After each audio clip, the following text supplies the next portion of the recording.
jetzt werden wir kurz die Gitarre stimmen. Das heißt, ich gebe euch die Töne E, A, D, G, H, E einzeln ein paar Mal.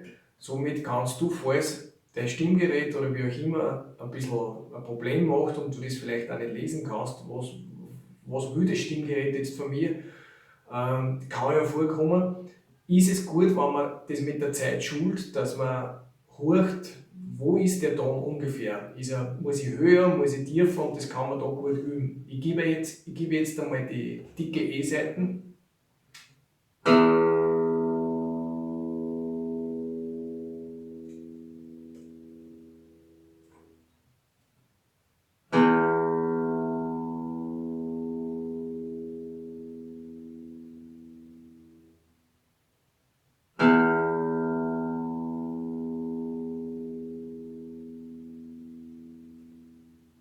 Die A-Seite.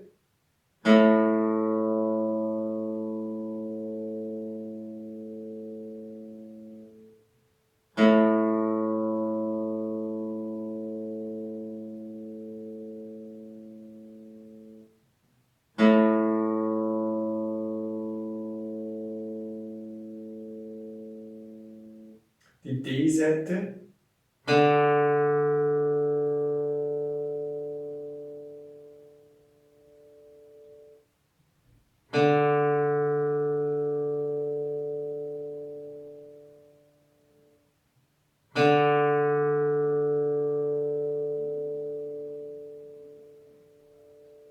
Die G-Seite.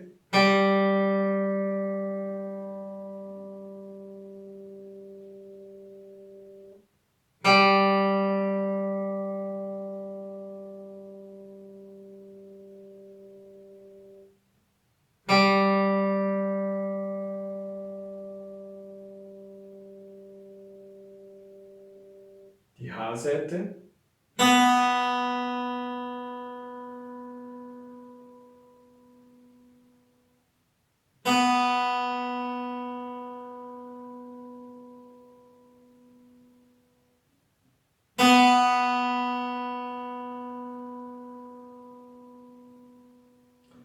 Die dünne I-Seiten.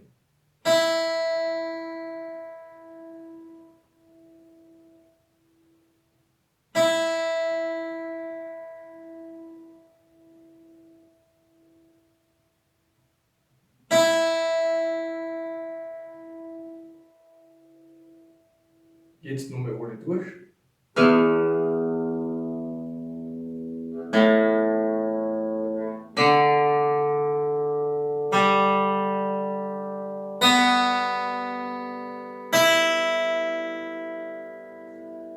Das waren alle 6 Seiten. Wenn man jetzt E-Dur spielt, klingt es ungefähr so.